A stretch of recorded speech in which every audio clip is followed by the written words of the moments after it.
New York City groaned under the relentless, icy rain, a somber symphony echoing through the concrete and steel canyons. The rain lashed against the slick pavement, transforming streetlights into smeared, flickering halos. Through the rain, the city exhaled a veil of murky mist, dense with solitude and unease. In a dilapidated apartment on the 5th floor of a crumbling building on Bleecker Street, the only light came from a tarnished brass desk lamp, spotlighting the gaunt face of Detective James Carter. Carter's face was a detailed map of his life. Deep wrinkles etched around his gray, exhausted eyes told tales of countless sleepless nights, of thorny cases, and lost souls he'd tried to rescue. Streaks of silver laced his thinning hair, a testament to years of tireless work. Even the rumpled charcoal gray suit he wore seemed to have absorbed the city's sorrowful rain and dark secrets. He clutched a lukewarm cup of coffee, its faint warmth insufficient to dispel the cold that had seeped into his very bones. The Raven case had been haunting Carter for the past 3 weeks. 3 lives brutally taken, and each time, the perpetrator left a chilling mark, a playing card, a black raven soaring against a dismal sky, like an arrogant challenge. The victims had seemingly nothing in common. Eleanor Vance, a glamorous actress frequently gracing magazine covers. Frankie Fingers Lucarelli, a small-time smuggler on the docks. And Clara Jenkins, an unknown ceramic sculptor. All were unconnected, at least visibly. The local police force was tied up in knots.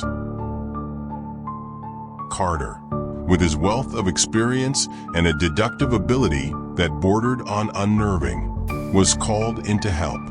But this case felt different.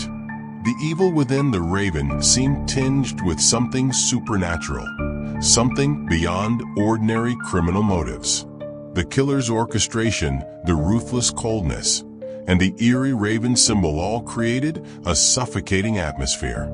Tonight, he decided to pore over the files once more. Photos from Eleanor Vance's crime scene. Her body sprawled on the opulent bed, eyes rolled back into her head, a Raven card placed on her chest. Pictures of Frankie Lucarelli, hanging upside down from a dock crane, the card pinned to his mouth with a dagger. And Clara Jenkins' photo, her body found inside a ceramic kiln, the card affixed to the respirator mask she wore while working. Systemic cruelty. Suddenly, the insistent shrill of the phone cut through the oppressive stillness. He lifted the receiver, his mind heavy. The voice on the other end was a woman's, faint and terrified. Detective Carter, please, I think, I'm next. Carter leaned forward, snapping upright in his chair. Every fiber of his being seemed frozen. Who is this? Where are you? Speak clearly. I'm Emily Grant. I live at 42 Elm Street. Please come quickly. I just received a letter. Inside was... Her voice cracked with terror. The Raven card. Without hesitation, Carter grabbed his worn leather jacket from its hook, charging out of the apartment and letting the rain lash his face. He jammed the key into his 1998 Ford Crown Victoria, an old warhorse he still trusted. The car squealed in protest, ripping the darkness apart with 2 blinding headlights. He hit the gas, the car surging forward, devouring the drenched streets. The garish neon glow of the bars along the way, the dark alleys overflowing with trash and shadow, skyscrapers silently mirroring themselves in puddles, all slipped past the window frame, painting a somber and brutal picture of New York. Arriving at 42 Elm Street, he recognized this was a rundown neighborhood. Old wooden houses with peeling paint, tilted roofs, sat silently in the darkness.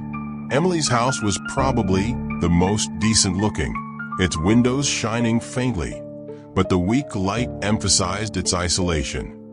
Carter drew his Glock 17, checked the magazine, and slowly walked up the creaking wooden steps. Each heavy step seemed to echo against his thudding heart. The door creaked open, revealing a young woman with a pale face, her blue eyes wide with horror. Her face was gaunt, brown hair falling across her shoulders, her hands trembling. You're Detective Carter, right? Please help me." Carter nodded, reassuring her with his gaze. "Just stay calm. Let me in. Tell me everything."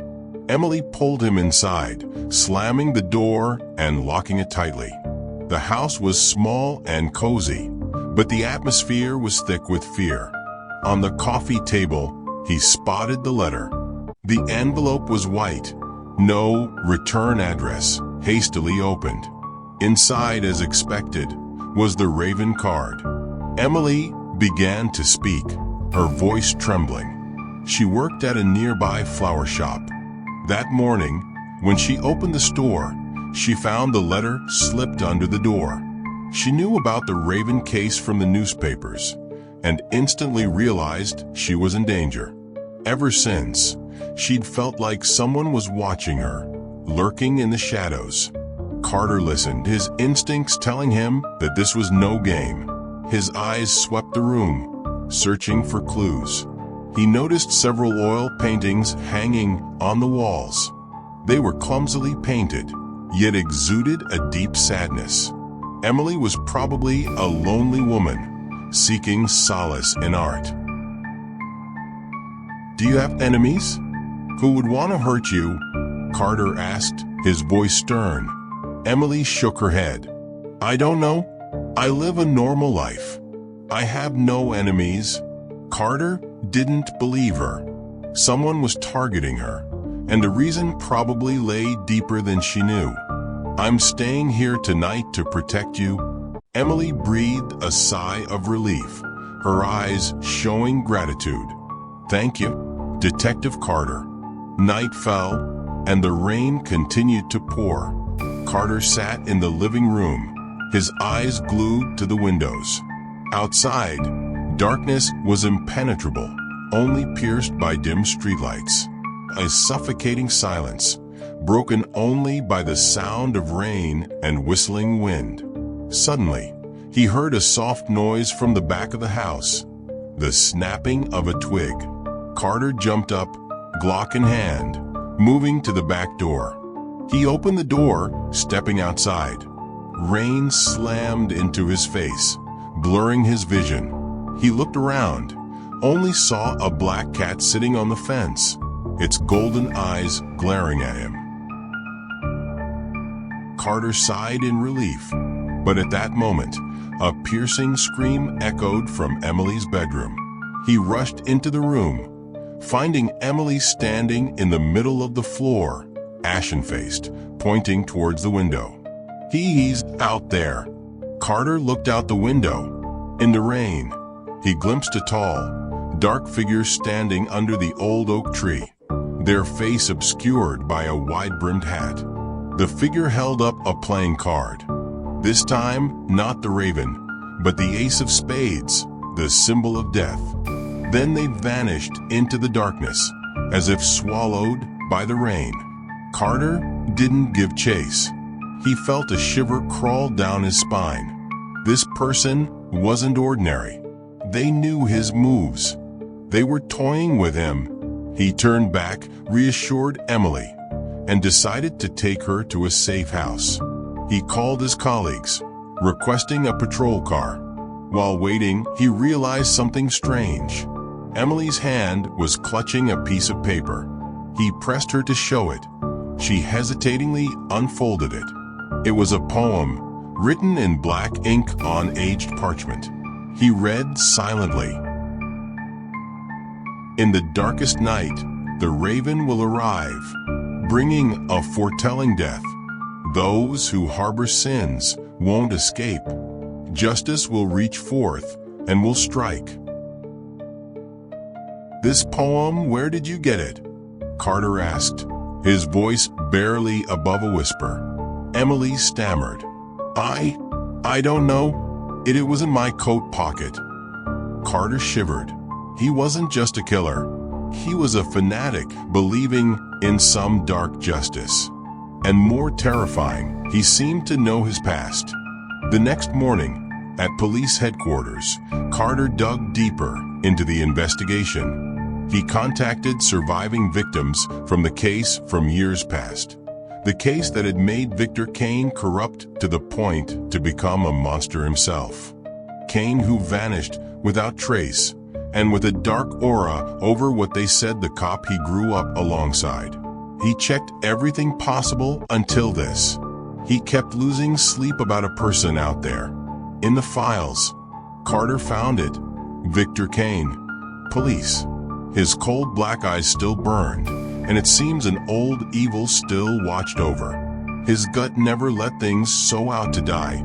He never thought that old past has come. Suddenly, in one very late day, she called out as her voice was frantic. "It hates." What the cop asked. "What THJ hell happens?" With nothing that the Emily can put, Carter heard everything shattering from windows to a high scream before their silence, but him racing faster than ever thought to. But no. In a few hours James arrives. No bodies at all. Just the flower, his and blood like it's something to keep. What? His ex-wife? What? Were they the puppet behind every horror? No, there no sense at what happening, as at the apartment phone went online, by call saying that everything already failed. It too slow.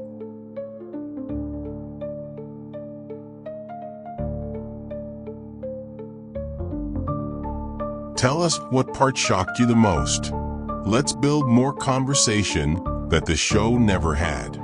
Remember, like, sub, or join the discussion below.